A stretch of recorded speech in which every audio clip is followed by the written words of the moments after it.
Everyone. It's wonderful to see so many people from all over the world. And so it's good morning, good afternoon, good evening, and even good night, I think, for some people who are coming from various places. Do put your information in. It's really interesting to see who's joining today. I'm the chair of the EAPC reference group on neurology, and this is our third or fourth webinar that we've held. And we'd really like to welcome you, everyone. We've been looking at various aspects of palliative care, and the previous webinars are on the website. And today we're looking at palliative care and neurology models of collaboration. So we're going to look at various ways of people working across Europe. And also I will just do a short presentation on 2 research projects that we've undertaken within the EAPC reference group.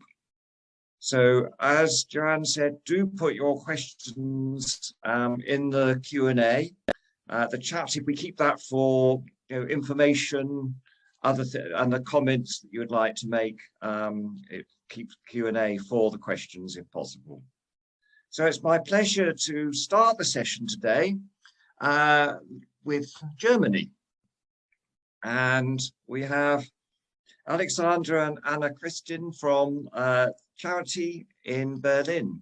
If you would like to start sharing your screen, they're going to talk about the development of an inpatient neuropalliative care unit within the hospital in Berlin. So thank you very much indeed. I'll pass over to them. So first, can you see my screen? Wonderful. Thank you for the kind introduction. It's really our pleasure and honor to present our little Berlin contribution to the further development of palliative care in neurology. Give me 1 second. Okay. Our talk addresses 3 aspects. Since part of the audience is not working in Europe, I will first introduce you a little bit to the German palliative landscape. And on the second point, I will then briefly introduce you to the organization of palliative care at our hospital, Charité. And afterwards, Mrs. Willard will invite you to review the first year of Germany's first neuropalliative care unit. Sorry, my voice is a little bit... Palliative care in Germany consists of 2 main pillars, the inpatient and the outpatient care. Primary palliative care, for which is theoretically every registered physician is responsible, is like the basis. The general palliative care, which is usually provided by general practitioners who have completed a basic palliative care training. Other specialists, including neurologists, can actually not bill this service to the public health insurances. So neurologists are in general not involved in general palliative care in the outpatient treatment. And then the specialized outpatient palliative care, which can be provided by any physician who have completed a certified palliative care training. And other important elements of care are, as you know, inpatient hospices and also outpatient hospice services who are visiting patients and their families at home or also in hospitals. It is worth noting that everyone in Germany has a legal claim for outpatient palliative care service.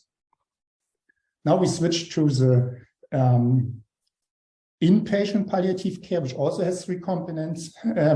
Not surprisingly, the primary palliative care service, which every physician and every nurse in a hospital is responsible for this.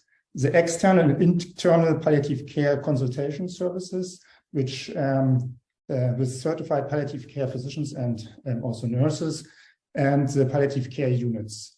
And also the outpatient hospice services is able to visit and support our inpatients and also, of course, their relatives.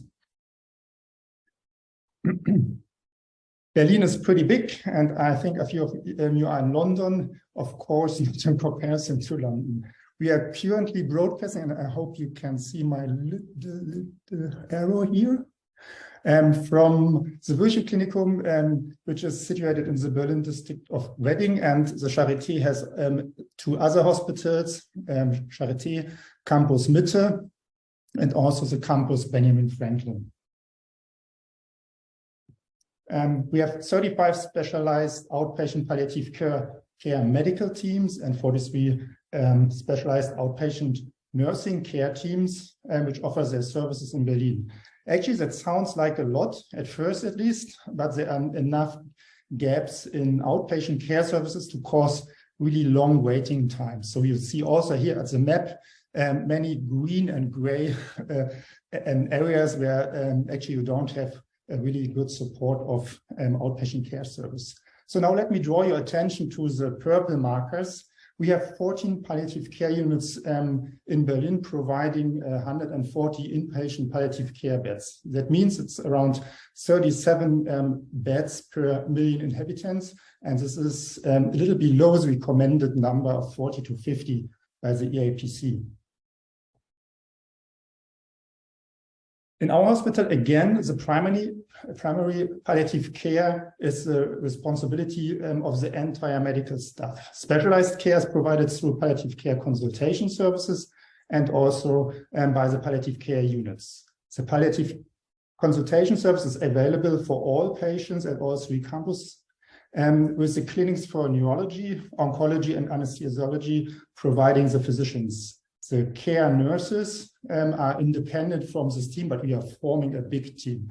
But due to the organization, it's like a palliative care nurses team, which helping us to do our service. 2 out of 3 Charité campuses have palliative care units with 25 palliative care beds, 15 in the clinic for hemato-oncology and 10 in our clinic for neurology. In the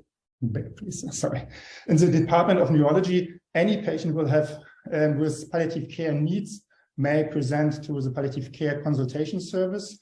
However, in identifying patients with palliative care needs remains a significant challenge for most neurologists and also other physicians. This is not only because the trajectories of neurological diseases are so difficult to predict, but also because the typical symptoms like pain or nausea are not a priority in neurological patients. This is a picture of the building where the neuropalliative care unit is located in the 2nd floor, and on the 1st floor is the palliative care unit which belongs to the hemato-oncology. So we have 1 building with 20 palliative care beds, and we try to work really closely together. We have 10 single rooms with accommodations, and you see it in the background here. There's a chair bed for family members. There are 2 large bathrooms with bare-free showers and also high adjustable bathtubs. And we have also a guest room for the relatives. And we have also a room for spiritual care, so we can address all the needs patients may have. What patients do we care for on our ward? Patients with incurable neurological diseases, of course, with lifespans of more than a few days. We want to avoid it transferring dying patients, and are really convinced that dignified end-of-life care must be provided in every ward. Patients must have complex symptoms burden with neurological complaints. The treatment goal should be achievable within a realistic time frame. However, we also accept patients whose therapy goals are unclear. Mrs. Willard will now take over to review the first year of neuropalliative care with you at our hospital. Thank you very much, Alex. Also a warm welcome from me. My name is Anna Kristin Willard. I was lucky enough to start my time in neurology at the time the palliative care unit was just in the mind, and so I'm here since the very beginning. And I'm very happy to now try within the following minutes to picture the patients we treated, so you get an impression about the characteristics of neuropalliative care patients in this new specialized setting. What did we do? We retrospectively analyzed medical records and palliative care assessment of all patients treated on our neurological palliative care unit within the first year, which is starting from February 2021 to February 2022. And in that time, we treated 143 patients, of which half were female, and the median age was 67 years of like all patients. From where were our patients transferred to our unit? Of course, that's an important question for hospital organization. And what we see is that mostly half of the patients were admitted from general wards, while the other half were admitted either electively or from the ICU, so the emergency department, or the emergency department. But of course, we have to keep in mind that a lot of patients who actually were admitted through the general ward were originally entered hospital through the emergency department as well. Let's have a look at the spectrum of diagnosis. What we see here is that with almost equal proportion, we took care of patients with advanced neurological, here displayed in green, and neuro-oncological diseases, here displayed in blue. Whereas the neurodegenerative diseases and secondary tumors of the nervous system were the leading two diagnosis groups, followed by primary brain tumors, neurological complications, by either tumor or tumor-specific therapies, and cerebrovascular diseases, such as strokes or hemorrhage, and of course, chronic inflammatory diseases of the CNS, i.e. multiple sclerosis. What we saw, or what we did in the beginning when we admitted the patients, is we try to get an impression of the multidimensionality of the symptoms. So what we do is, when we admit patients, we do a very complex palliative care assessment, and one part of the assessment is that we rate the functional status of each patient. And what we saw is that 60% of patients had quite a poor functional status, saying like an ECOG between 3 to 4. 60% of patients were almost care dependent or completely care dependent. And to get an impression about the estimated prognosis, we asked ourselves at the time of admission to our ward, would I be surprised if this patient died within the next year, like within the following next 12 months? So we asked the 12-month surprise question, which you can also use for neurological patients. And what we there saw was not surprising, of course, because we saw that the majority of all patients, like 66%, actually we were not surprised. We would not be surprised if they died within the next 12 months. But at the same time, life expectancy was estimated to be also longer than 12 months in almost 1/4 of patients. So as we know, neurological patients especially may have a long disease course with complex and high symptom burden. And that's what we see here. When we focus on the symptoms, which we see here, and I invite you to have a closer look to that blue chart, we see that the main symptoms were motor problems, communicational problems, and pain, as well as swallowing problems. So we assess these problems using the IPOS as also at the time of admission. The IPOS is the Integrated Palliative Care Outcome Scale for patients with long-term neurological conditions.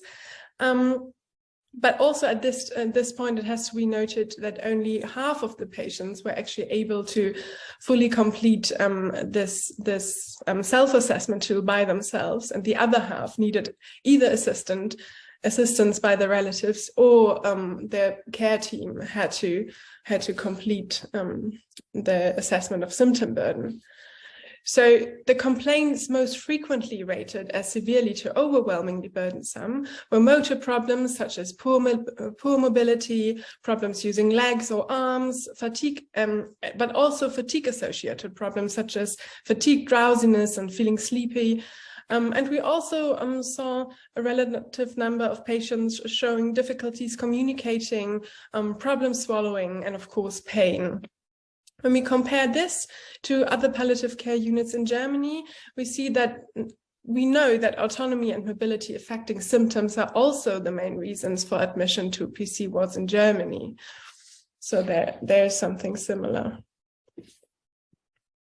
How long did the patients stay on our ward? After a mean length of 14 days, almost half of the patients could be stabilized. And here we can have a look. They could be actually stabilized to be released home again and to be discharged back home without continuing the specialized palliative care. Like, for example, patients with neurodegenerative diseases may suffer transient exacerbation of symptom burden, resulting in an intermittent rather than a continuous need for palliative care intervention. Thus, the timing, length, and continuity of palliative care should be adapted to individual patients' needs. We also see that 1/3 nearly was transferred to outpatient palliative care or hospice. And in a small but relevant number, we think, neurological rehabilitation was defined as a palliative treatment objective. This is shown to the very right of the slide, sorry, and you cannot read reha because it's very written in very small capitals. So this underlines, of course, that it's very necessary that the collaboration with well-established neurological palliative care and rehabilitation structure is completely essential. How many patients died on our ward? Nearly 1/5. 1/5 of patients died on our ward, and this corresponds to our to what we also saw with patients who were treated on our normal ward and who were treated by the palliative care consultation service. This number of patients died was quite similar to that. But when we compare this to the proportion of patients dying on normal palliative care wards in Germany, we see that it's smaller. Because depending on the literature, there are 45 to 60% of patients on other specialized palliative care units in Germany who would die. So all in all, our unit is a new model for neuropalliative care, and we defined admission criteria to fit the special palliative care needs of neurological patients. To make it possible to adapt timing and length and the continuity of palliative care to specific neurological illness trajectories. And they focus not only exclusively on life expectancy and poor functional status, but also on the high symptom burden and individual disease dynamic.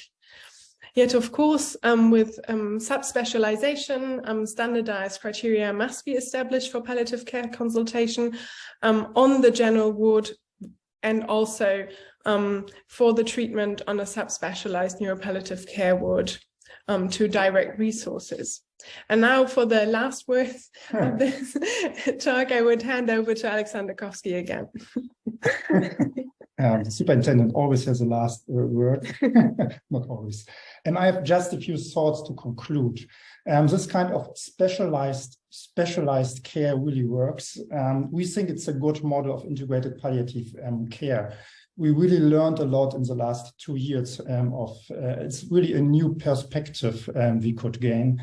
As primary palliative care, especially in Germany, I think all over the world, is so important. We really can give residents a solid palliative care training on our ward.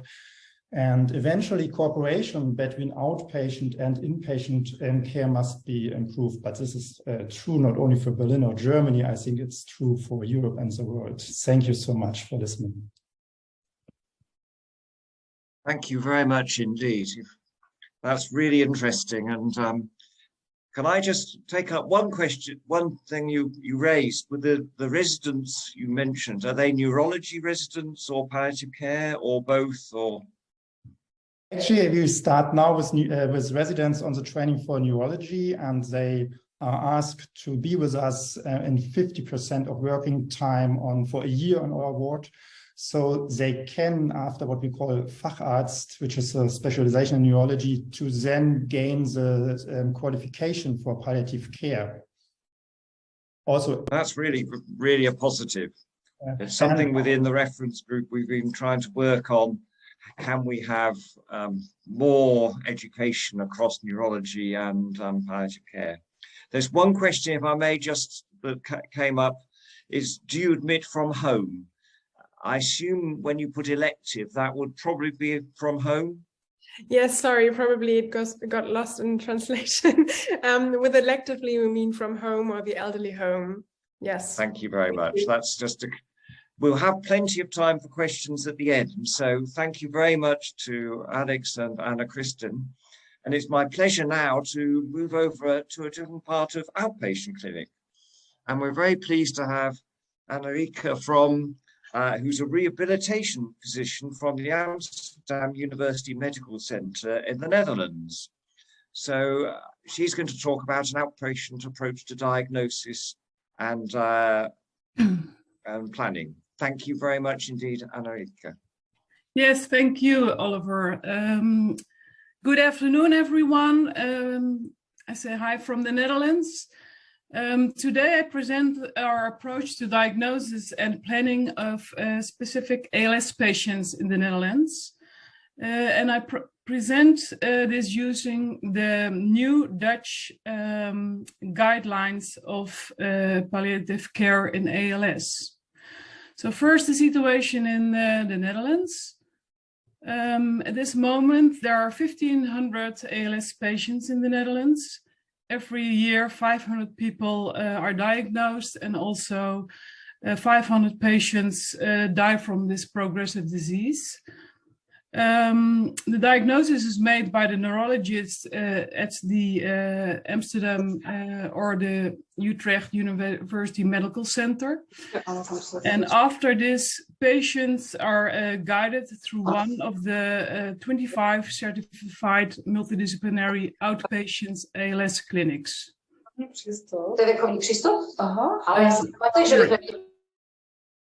Yes. And these are coordinated by the rehabilitation physician, not by the neurologist. A multidisciplinary outpatient ALS clinic in the Netherlands consists of several therapists, such as physical therapist, occupational therapist, and a speech pathologist, a dietitian, a social worker, and a psychologist.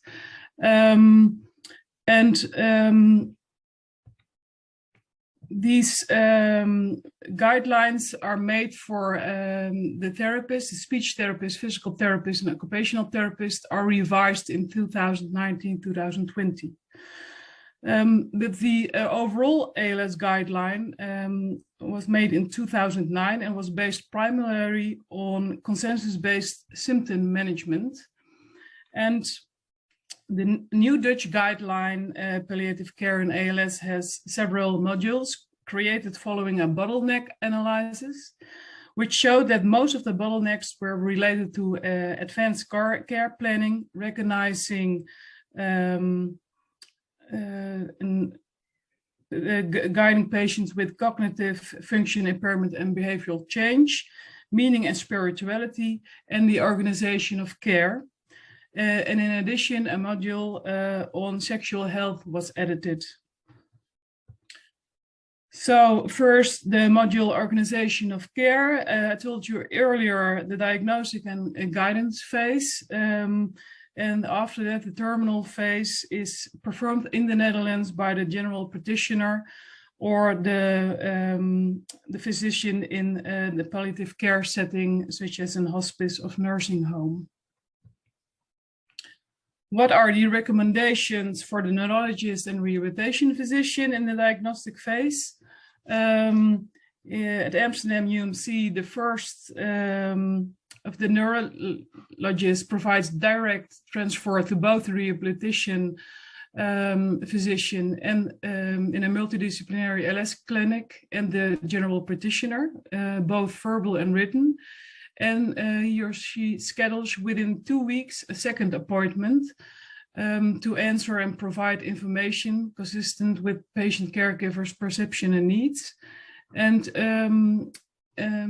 2 items at the second appointment at the neurologist are participation in clinical trials and possibility of DNA diagnostics.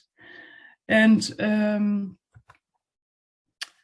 then the rehabilitation physician makes an appointment with the patient within 14 days after the diagnosis. And at our hospital, the first appointment of the rehabilitation physician comes immediately after the second appointment with the neurologist. And then the rehabilitation physician maintains contact with the patient and the caregiver at least once every 3 months in the case of a median progressive course. But how do you know what rate of progression the disease has? Now we can determine the progression of ALS by using a personalized prognosis estimated by the ankle survival model made by Westerning. And also you can use your own clinical experience using the progressive decline in strength, lung function, and weight, for example. People often want to come much often, so you have to also see the needs and the desires of the patient and caregiver. In case of that they're really afraid of deterioration, they can come often, but often they want to come less. And then we have to reorganize our monitoring by using telehealth services. We use mobile applications for home monitoring to assess disease-related outcome measures like the functional status by the ALS-FRS-R, the body weight and well-being. And coming up now, a study by the ALS Centrum of Utrecht is also home monitoring of respiratory function by the patients themselves. In Amsterdam, we have also an ALS nurse practitioner, with whom patients can have daily contact by phone or email regarding disease-related questions.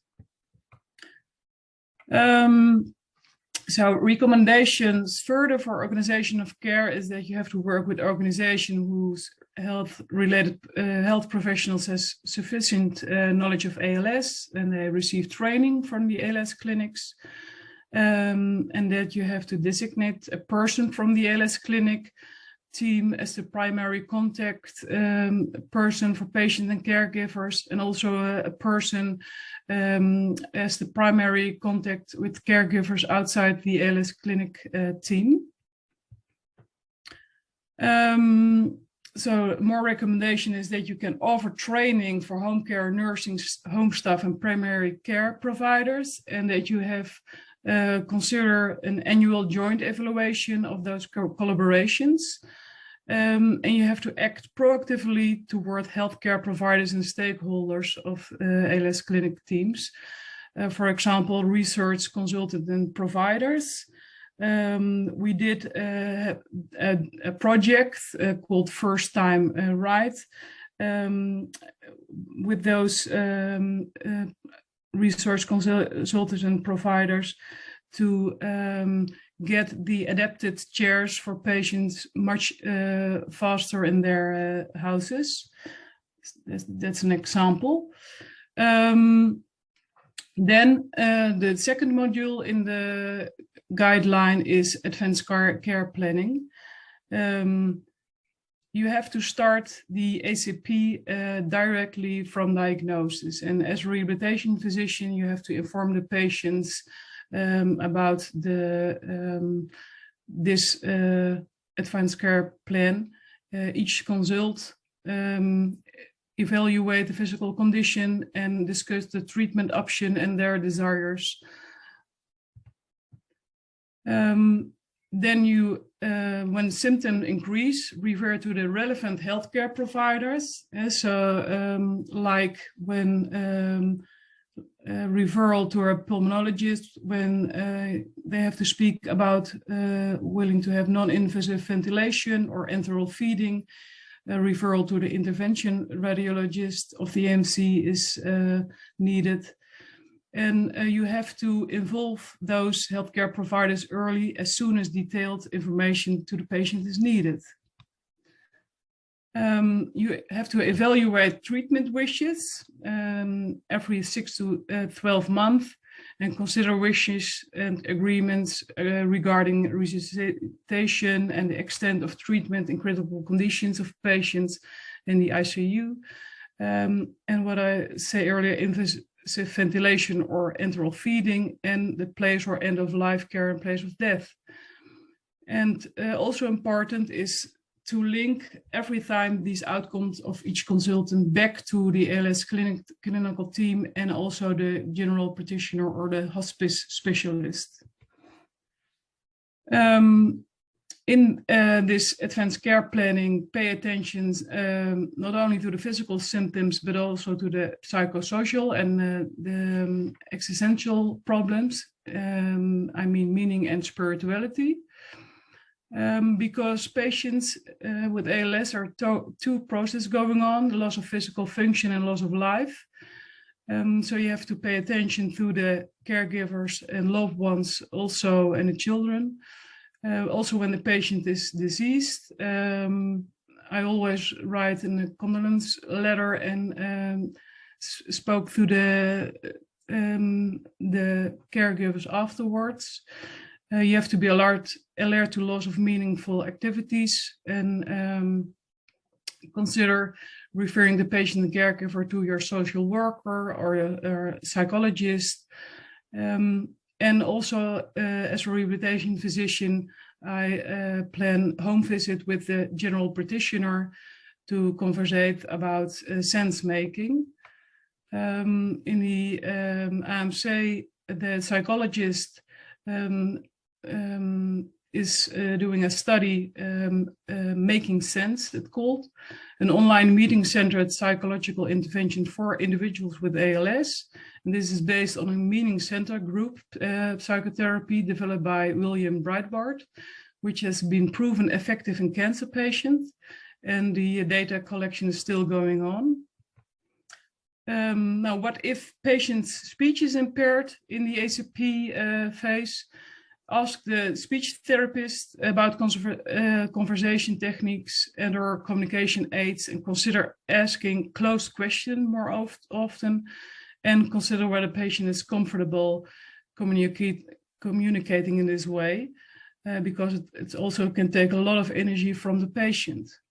And in AMC, we use AlphaCore, a communication app for nonverbal persons with MND, with normal, limited, or no hand movement.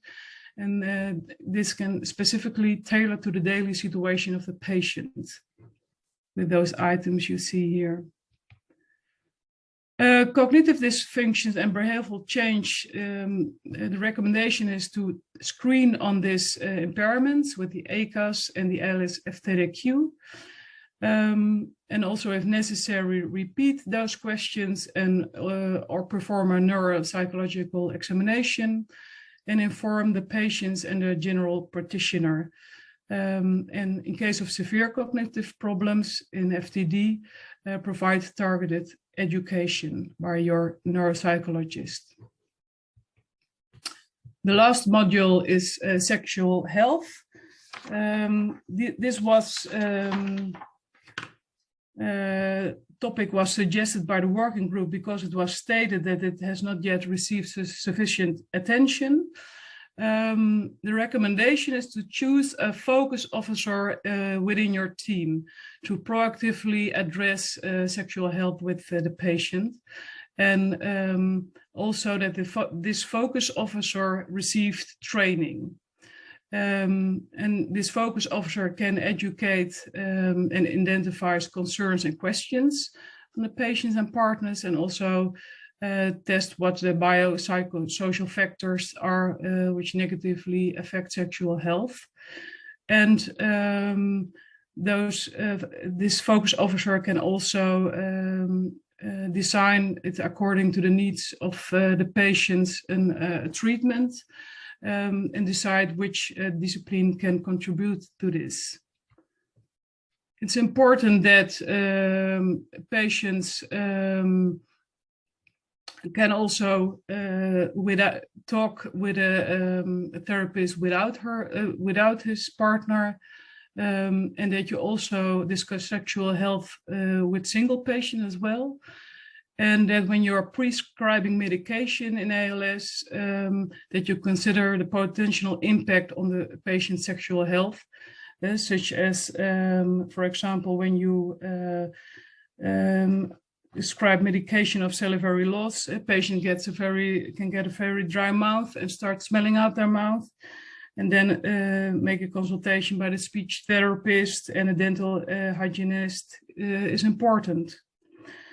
The team is in contact with a sexologist to whom referrals can be made, is also a recommendation. And in patients with FTD, you have to be alert to disinhibited sexual behavior for the patient's own sake, as well as to protect partner and others directly involved.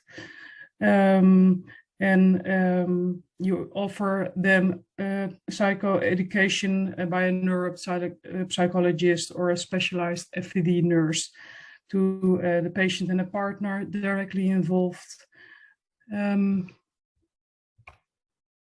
So that was my presentation. Finally, this is my multidisciplinary ALS clinic team in the ALS in the Amsterdam Medical Center. Thank you for your attention.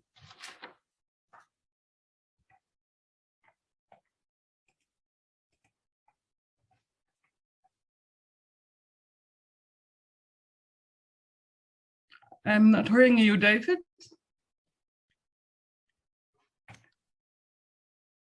David, you're on mute. Sorry. So thank you very much indeed for that presentation. It's been really helpful. We've got a question come through about early integration of palliative care for longer-term neurological conditions, which I think I'll leave till the end, because it may be our next presentations may give an idea on that. But thank you very much indeed. I think we'll move straight on, if we may, to Renata. Would you like to stop sharing your screen, Enrique? Very pleased to have Renata, who comes from the Faculty of Medicine at the University of Ostrava in the Czech Republic. And she's going to talk about research of neuropalliative care outpatient clinics. Thank you very much indeed, Renata. Okay, can you see it properly? Thank you very much. So good afternoon from the Czech Republic. Dear ladies and gentlemen, I would like to present you on behalf of the research team led by Associate Professor Radka Bužková, Neuropalliative Care Outpatient Clinics, results of research in the Czech Republic. The project of the Czech Health Research Council of the Czech Republic, Czech Ministry of Health, entitled A Neuropalliative Rehabilitation Approach to preserve the quality of life in patients with an advanced stage of selected neurological disease, was conducted during the years 2016 and 2020. The project was conducted in cooperation of Faculty of Medicine, University of Ostrava, and Neurological Clinic, University Hospital Ostrava. The main aim of the project was to create and verify a concept of neuropalliative and rehabilitative care for patients with selected neurological diseases in an advanced stage of the disease, and to evaluate biopsychosocial and spiritual needs of these patients and their caregivers related to the quality of life using created standardized tools. The project had three main parts. The first one was qualitative research, the second cross-sectional study, and the final part of the project was interventional study. During qualitative research, We studied the most common unmet needs of patients with progressive neurological diseases. Among the most frequent unmet needs of patients were problems with the adaptation to the disease, like difficulties with arranging basic matters, social isolation, acceptance of the limitations resulting from the disease, coping with negative emotions, and problems with utilizing one's leisure time, as well as those caused by insufficient professional help, like lack of information or control of symptoms.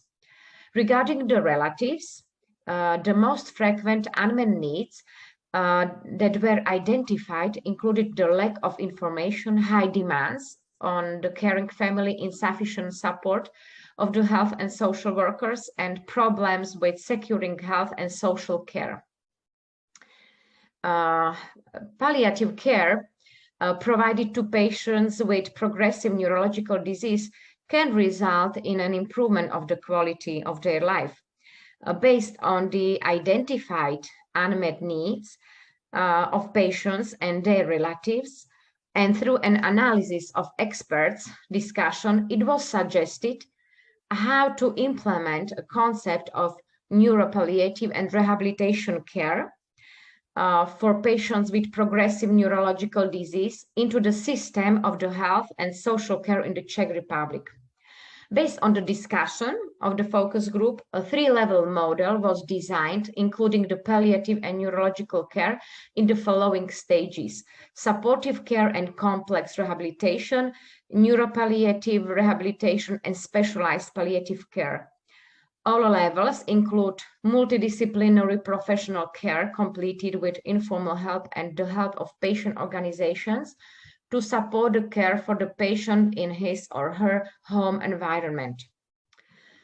To improve care for patients with progressive neurological disease, we recommended the application of this three-level model of neuropalliative and rehabilitation care. The duration of providing care in the individual phases may vary according to the type of disease and the progress of the disease. The aim of supportive care is improved self-sufficiency and quality of life of the patient with maximized abilities and involvement to the patient in the treatment and care. And the neurology treatment should focus on reduction of symptoms and helping with the patient's discomfort. Neuropalliative rehabilitation is intended for patients in advanced stage of disease when any improvement is not possible, and the goal is to maintain the physical condition and cognitive abilities, or possibly to slow down the loss of self-sufficiency. And specialized palliative care is intended for patients in advanced and terminal stage of the disease, with the aim of providing comfort to maximize the quality of life and to provide the so-called nice death. The focus group participants agreed on the following criteria for determining the time for transition to the specialized palliative care for patients with progressive neurological disease. No treatment works. The disease is progressing substantially, although the death prognosis is not clear. Deterioration of the physical symptoms of the disease, distinct setback of the functional state, breathing and swallowing difficulties, and decrease of self-sufficiency leading to full dependency on the care. Part of this specialized palliative care is also the support of the family after the patient's death.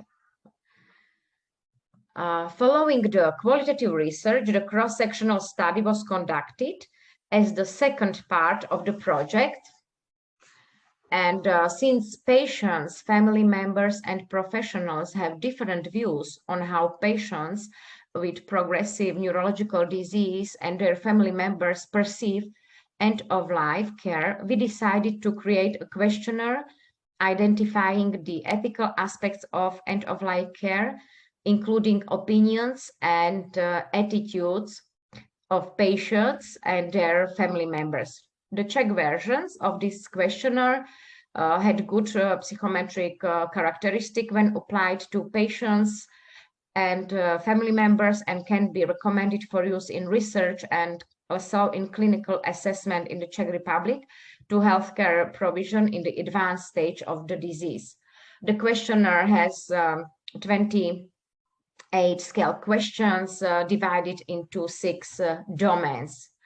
Now you can see these domains. For example, domain 1 contains these items, and domain 2, so you can see the items.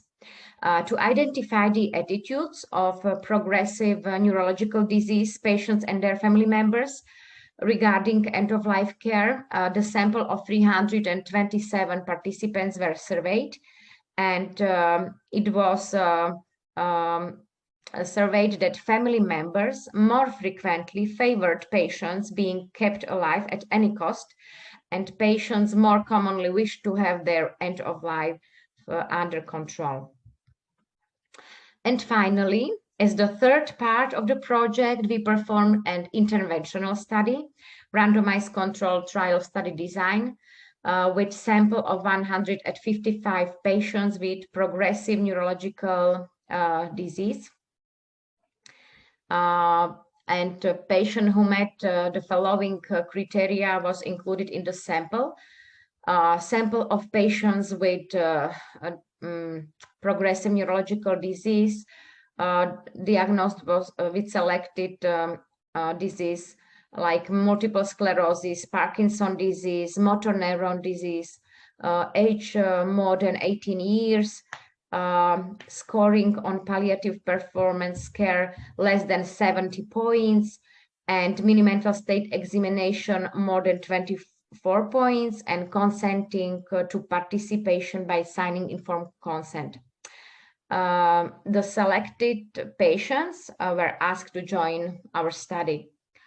The study coordinator asked the patients to complete questionnaires first.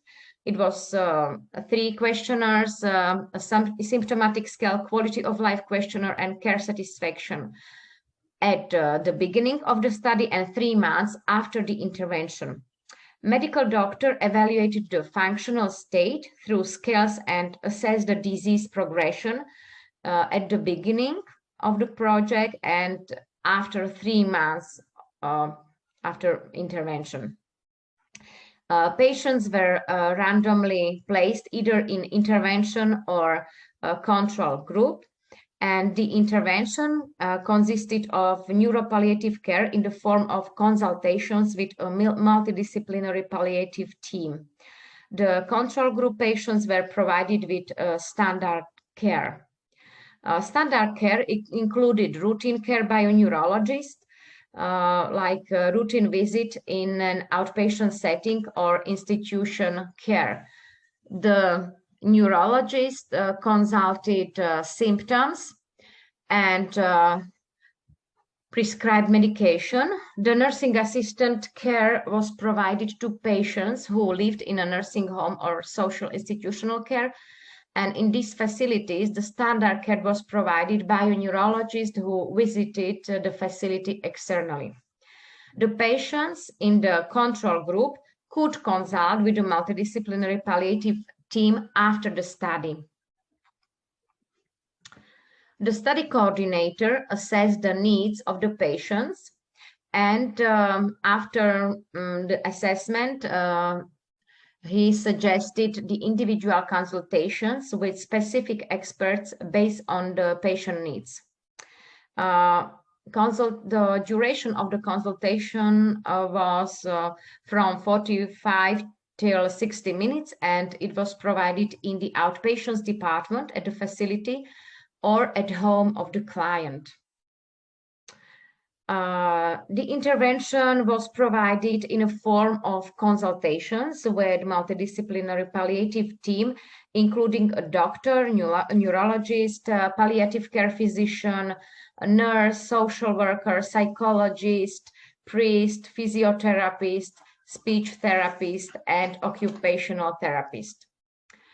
the doctor's consultations were focused on mitigating the symptoms like pain and other symptoms causing suffering, and dealing with the patient's discomfort, including medication adjustments, formulating a plan of care, and objectives of treatment during the individual stages of the disease.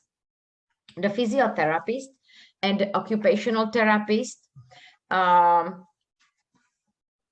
discussed the functional objectives like self-care, limits to self-sufficiency, respiratory and cognitive rehabilitation, care focusing on spasticity and mobility, and timely provision of proper equipment.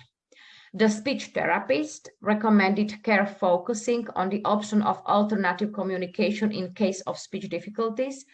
The psychologist helped with the adaptation to the disease, managing one's emotions, social changes, and the increased dependency on the help of others, including the support of maintaining one's dignity, and focus on the connection between the physical symptoms and mental state of the patient.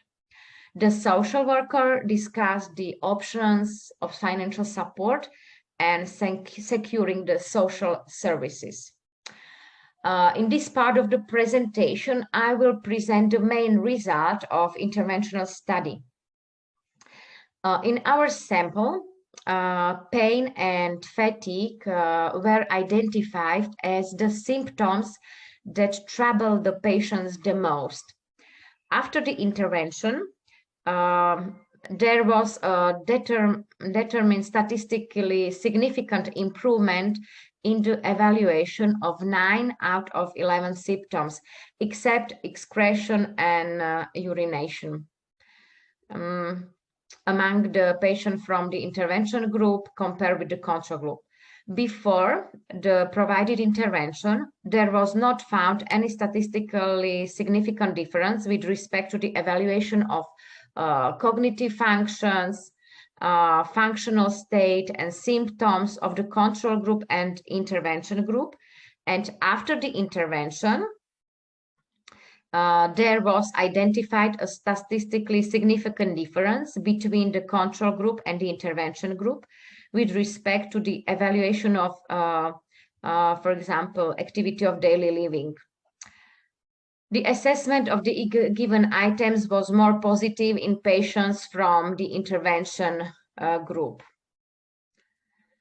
When assessed again, the patients from intervention group showed an improvement with respect to 6 symptoms: pain, fatigue, tremor, stiffness, cramps, and excretion, while the patients from control group had 6 symptoms that deteriorated, like drowsiness, dyspnoea, stiffness, swallowing, salivation, and excretion. So these are the results. There was not any confirmed positive impact of the intervention on the cognitive function of patients. On this slide, you can see the comparison of differences regarding evaluation of quality of life domains of patients and family caregivers in intervention and in the control group. During the first and the second measurements, the second measurement was after 3 months after interventions. Before interventions, there were no statistically significant differences in individual domains of quality of life in patients and family caregivers in either the intervention or the control group. After intervention, differences were identified in the sample of patients in the domains of symptoms burden, emotional functioning, social functioning, spiritual, non-religious, and global quality of life. And in the sample of family caregivers, there were differences in the domains of symptoms burden, emotional functioning, spiritual area, non-religious, and in the assessment of health and quality of life. Following intervention, Patients from the intervention group had a lower symptoms burden and a more positive evaluation of emotional functioning, social functioning, spiritual area, and global quality of life. Similarly, the family caregiver from the intervention group had a lower symptoms burden, better emotional functioning, and better spiritual area, and more positive evaluation of global quality of life and global health. Quality of life was measured with progressive neurological disease quality of life, with versions for patients and family caregivers.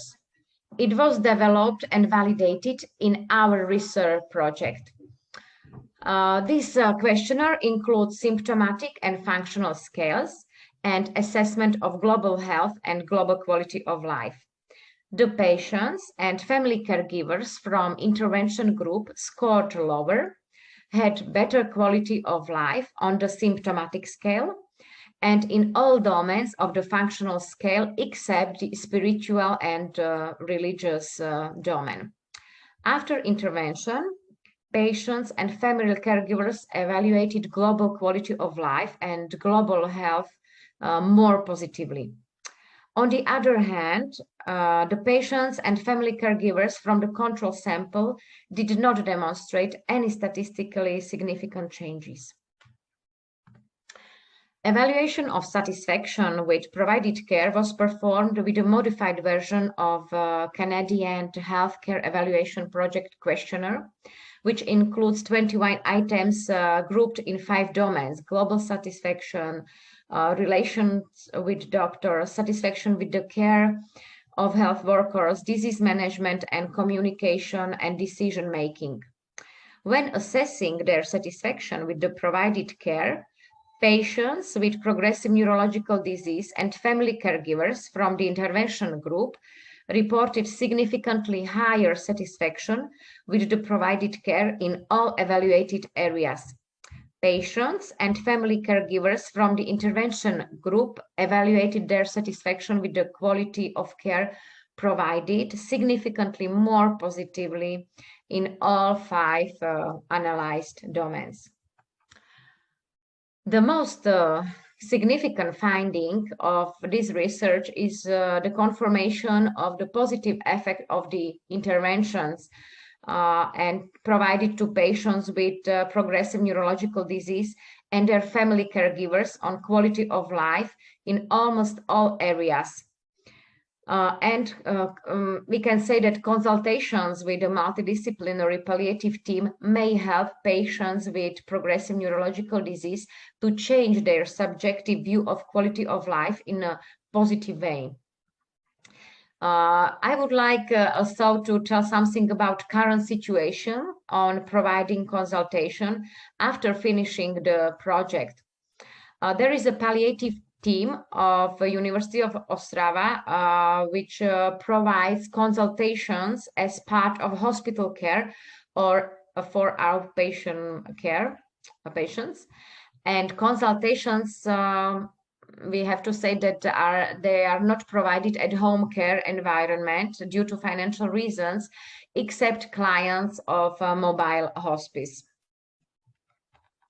So thank you very much for your attention. Thank you very much indeed, Renata. Perhaps if you could stop sharing your screen in a moment. But that was really helpful and really good evidence that multidisciplinary care is so important. And perhaps we'll come back to that as in the further discussion. There's one question I'm just going to...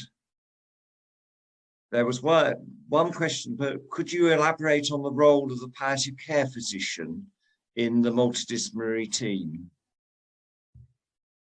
Care physician? The palliative care physician. Was there a palliative care physician involved? No, not yet, because at that time it was not official palliative team. But nowadays we have a special palliative team at this hospital, and now situation like transfer from from the project a multidisciplinary team to this palliative care. So at the moment of the project, palliative physician was not involved, but nowadays it would be a little bit different. Thank you very much. You're we'll welcome. move on if we may, and I'm going to talk about a collaboration between neurology and palliative care services. And what I'd like to do is talk about some of the work that we've undertaken with the EAN, the European Academy of Neurology. I've been very lucky that I've been involved in both areas, both palliative care and the neurologists, and I've been chair of the reference group, and I have been involved in the specialty panel group of the European Academy of Neurology. This has always been quite interesting because I'd go to a meeting of 4,000 neurologists and there'd be 2 or 3 of us from other specialties. But they've been very positive, and in the last few years we've undertaken 2 surveys, one in 2018 about the collaboration of all neurological diseases, and then in last year just looking at ALS. The first survey was the Neuro survey, and 661 people responded. This was an online survey. 178 people in palliative care and 120 neurologists did take part from many countries and with quite good long experience of involvement in palliative and neurological care. So we asked what areas they felt were there was most collaboration. And I don't think it will come as a surprise from what we've heard already this afternoon, that cerebral tumour and ALS were high up. Dementia, stroke, MS, but interestingly, the Parkinson's disease plus areas like MSA and PSP were very low down. And Huntington's certainly was very much lower. How did you do this? Some were undertaking joint outpatient clinics. Some were undertaking multidisciplinary team meetings, but the commonest was actually informal meetings and telephone calls to each other. So although there was collaboration, it was very informal often. And we asked, were there some barriers to that collaboration? And the palliative care physicians and specialists were saying, 43% said the neurologists don't refer to us. But on the other hand, 14% of the neurologists said that palliative care won't see patients, or that there wasn't a palliative care team they could refer to. Interestingly, financial issues were slightly more for neurology, but I think the most important part of this is that patient and family refusal was they felt was very low. 15% of palliative care, 10% of neurologists. Because we often hear when I'm talking with neurologists and with palliative care, oh, neurology patients won't want to talk about palliative care and end of life. But this survey did show it was less likely. And when we asked the question, does palliative care help in neurology? There was a good positive response, very much in the palliative care providers, but nearly 75% of neurologists. So having had that survey, we felt we wanted to look a little bit more in ALS care. And 298 people responded, but actually it was a very small numbers in different countries. And so we actually looked at particularly Switzerland, Italy, and UK, who have the majority of completed responses. And there were differences. When were people seeing ALS? In the UK, it was often after diagnosis, very much in Switzerland, particularly when there's specific needs. But interestingly, at end of life, it was unusual as the first time people were seeing in the UK, slightly commoner in the other countries. So it would look that there was slightly earlier involvement in the UK and to some extent in Switzerland, but it may be in some countries only at the end of life. And again, what were the modes of collaboration? there were joint clinics, particularly in the UK. And in 2016, the NICE, the National Institute for Health and Care Excellence, provided a guideline on MND ALS, which described a multidisciplinary team approach and asked that palliative care should be involved as part of that multidisciplinary team, either as a specialist or as a member of the team caring with the neurological patients who had specialist training in palliative care. So that was much commoner in the UK. Joint ward rounds were uncommon, but contact by telephone was again very common. And we asked them about barriers. It was again slightly that the UK that there were less barriers from neurologists, but I think this was a quite specialized group of people who take part in a questionnaire. Teams not seeing neurology were much rarer, but we were asking people with palliative care this time. Finances were slightly more of an issue in Switzerland. And I always think we have to look at the various aspects of how healthcare is organized. The GP wanting to be involved was unusual, but again, family and patient reluctance was there, but not a very common experience. So it seems that there is some evidence that neurologists do appear to be reluctant to provide palliative care. It may be having good guidelines like the guidance in the UK helps that collaboration, and be interesting how when we have discussion about the Netherlands.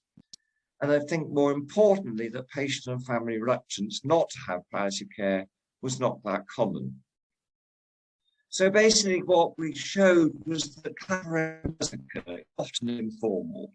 There are limitations to both surveys, as these were people who made a positive decision to undertake a survey and may not be completely representative of all the palliative care neurologists in their area. But patient and family reluctance is rare, and there was a need for more understanding and more education within neurologists about palliative care, and interestingly at the same time, the specialist palliative care team's knowledge of neurology. And certainly within other meetings, I've talked very much about this area, this diagram, where people may have palliative care needs varying over a period of time.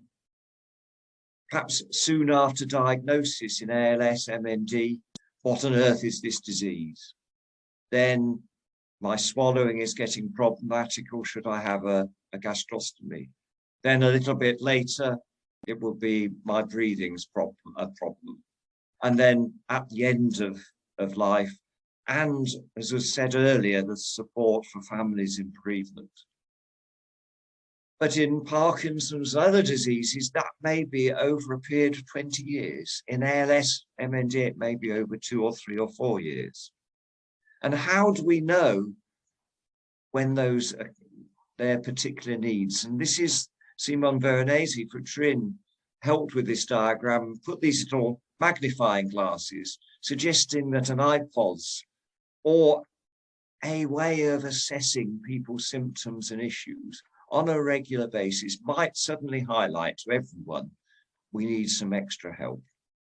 And I think I'll be interested to hear the conversations later about how we help the generalist, the neurologist, the teams who are involved with patients thinking, it is getting more complicated, I need more help. So both of these studies are actually open access.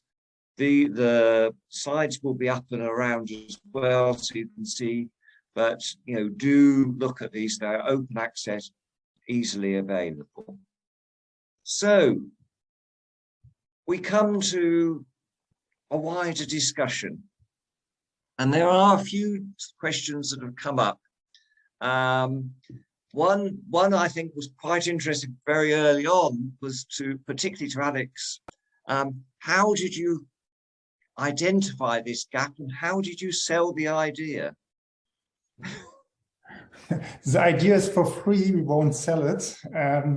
No, the point was when actually went back like over 10 years ago, because in my medical studies, palliative care, I think I heard about it, but I didn't know what it really is. So this was the starting point like 15 years ago. Then in my training for neurology, of course, I saw suffering, I saw all the problems. And if you think what kind of neurological diseases are really curable and not progressive, you count a few, but not so many. And then I had a letter from a patient with a neurodegenerative disease, and there was an involvement with the palliative care consulting service, which was, they were writing, or they wrote better, we are not responsible for this because this patient has no cancer.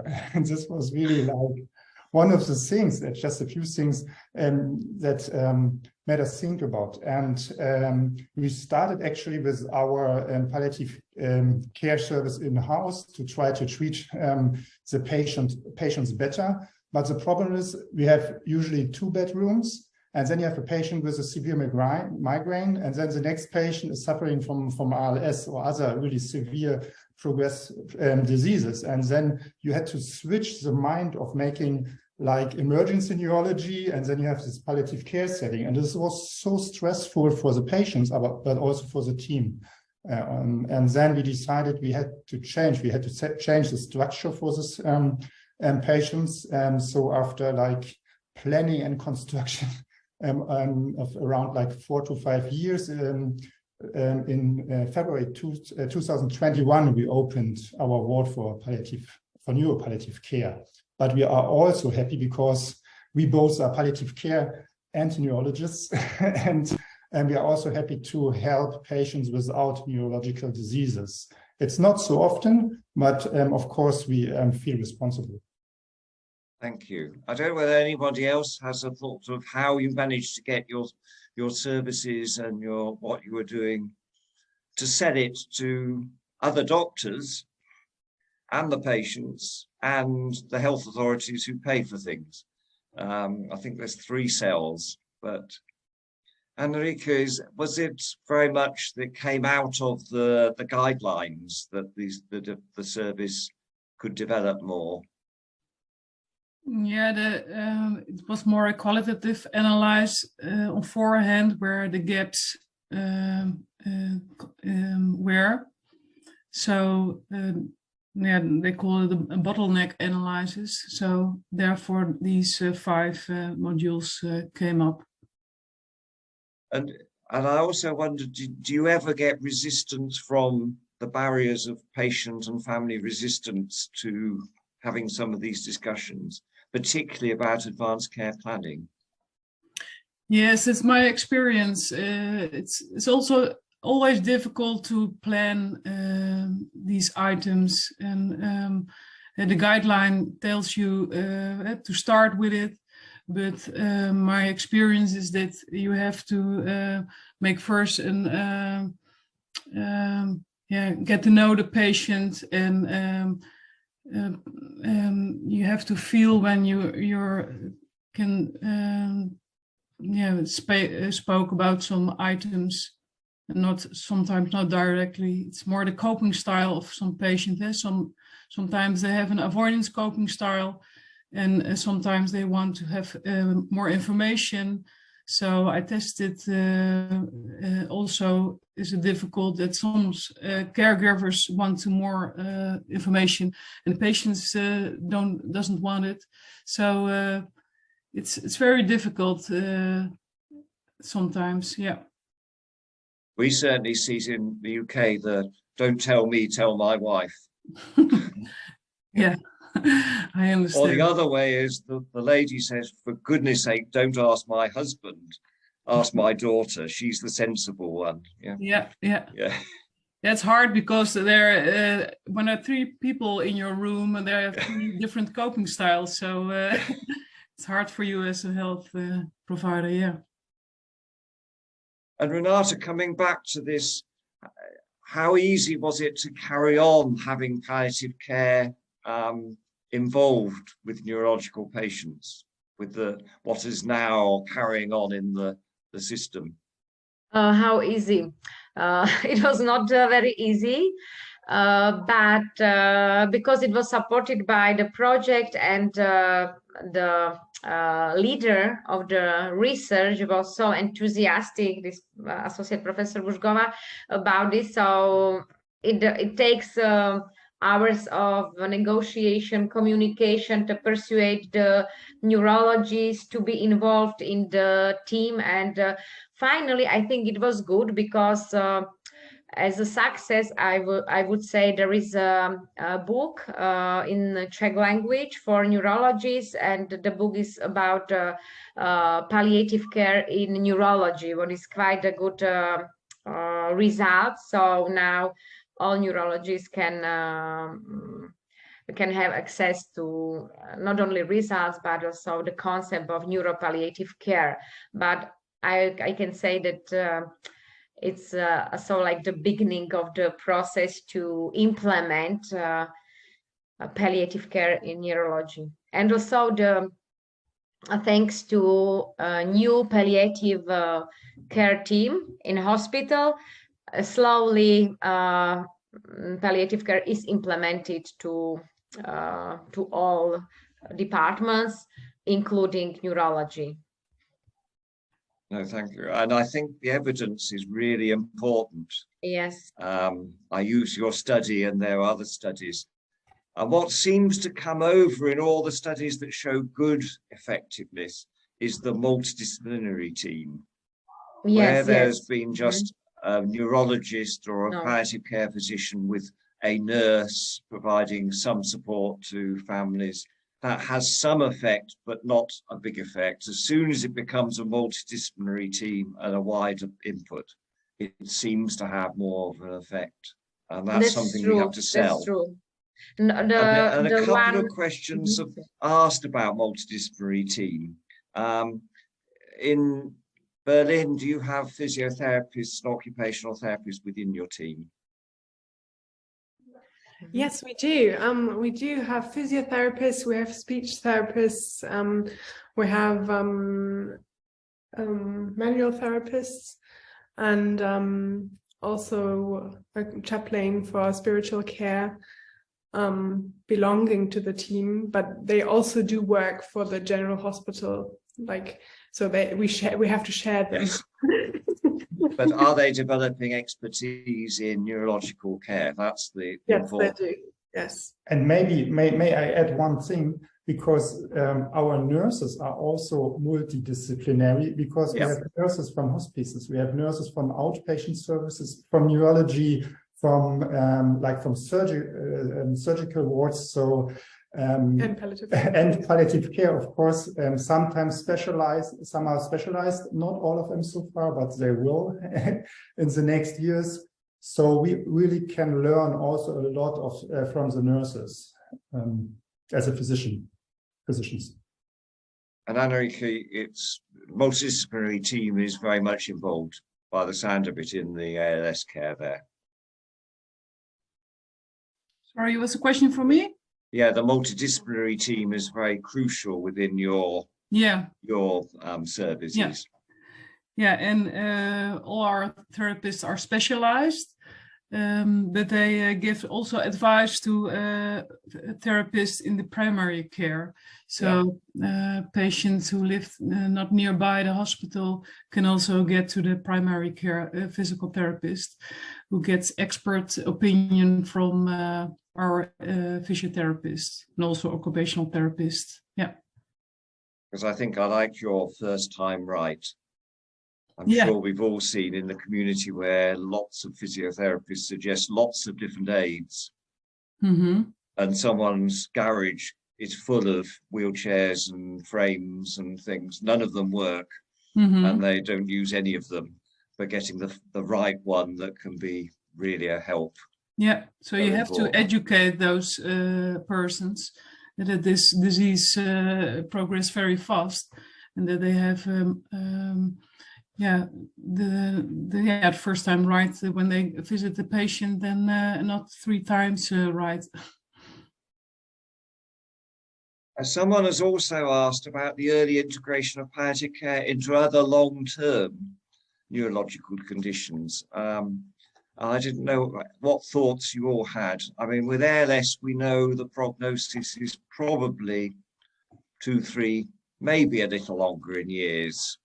But for Parkinson's, it may be 20 years. In MS, it may be 20, 30 years. In PSP and MSA, it may only be 5 to 10. But how do you think what we've been talking about can be useful and help with people with longer term neurological diseases, degenerative diseases? Perhaps, Anarika, is what the experience you've gained in ALS being taken out into other disease groups in the Netherlands? Yeah, our ALS team also treats other neuromuscular diseases like inclusion body myositis, but also multiple system atrophy, patients who lives longer. And I think we do that the same way, multidisciplinary, with the coordination of my as a rehabilitation physician. Yeah. Okay, thank you. And Alex and Berlin, what do you think of the longer term disease groups? Actually, it's not an easy answer. I always think at least please contact palliative care service when problems swallowing occur, because I think for me, this dysphagia is a really game changer where you have to make tough decisions. And I think when you think of diseases, it can always help when you have multiple hospitalizations to think about integrating palliative care service. Of course, when you have a disease trajectory for over 20 years, it's not important it's year 5 or year 6, but please not year 19 or something like that. So it's actually more a feeling. You have a few like trigger factors for different diseases when you should integrate the patients to palliative care.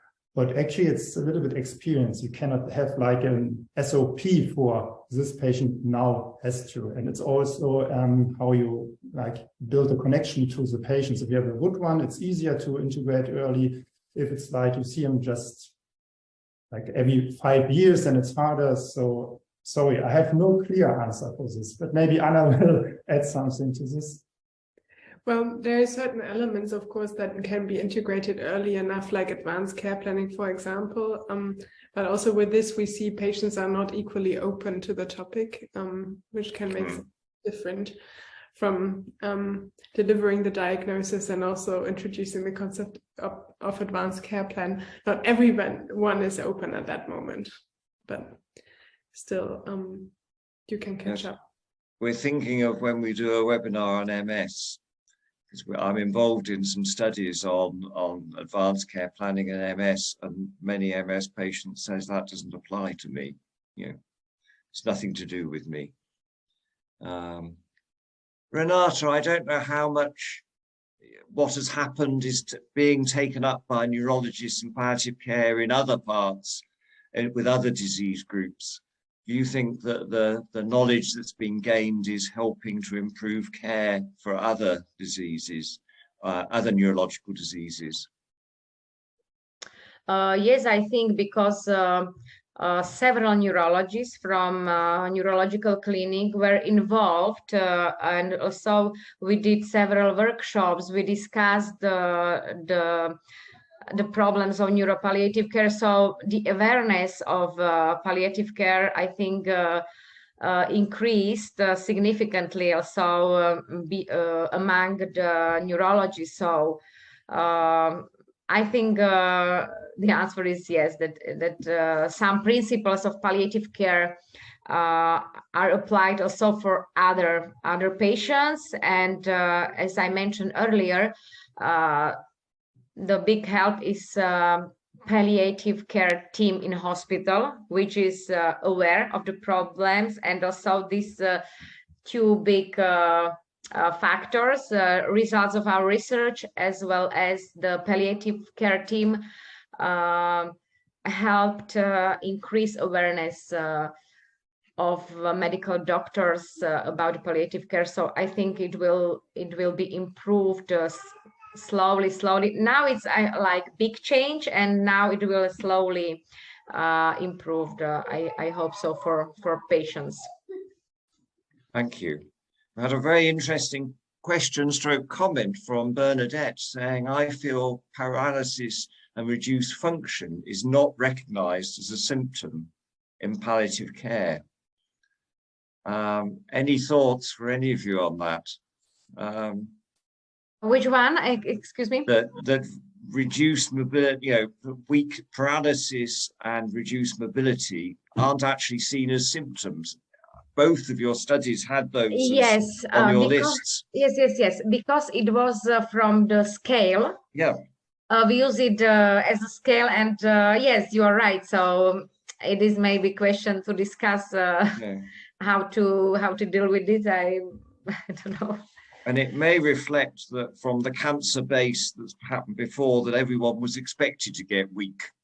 Yes, maybe and so no yes, and in neurological disease it works a little bit differently because yes, it is part of the scale. So maybe this was the reason why we include this, and we don't exclude this symptom from palliative care, but probably it should be adapted for neurological patient to be more fit or to more fit the symptoms. Mm-hmm. Anna Kristen, can you relate to that her thoughts? How do you feel that is weakness and paralysis seen as part of as a symptom generally in palliative care?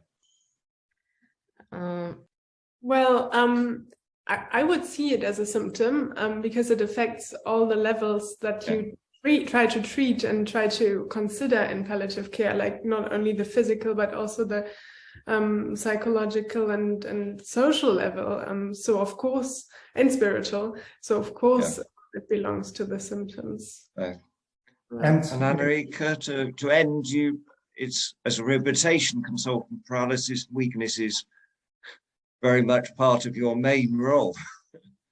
You're still on mute, sorry. Each visitation I assess all muscle function, and if it's safe to mobilize with or without aid. So or using a device. So I think you're teaching us something for palliative care to start looking at those issues, because it is a physical issue, but it has a great psychological, emotional, social and spiritual aspects to paralysis and weakness. The goal is, okay. Thank you so much to everyone. It's been a really good, we had over 85 people. And I was just looking from Delhi, Taiwan, Toronto, Romania, and many, many countries across Europe. So thank you to our speakers today. We're very, very grateful to you. Thank you for the people who've attended.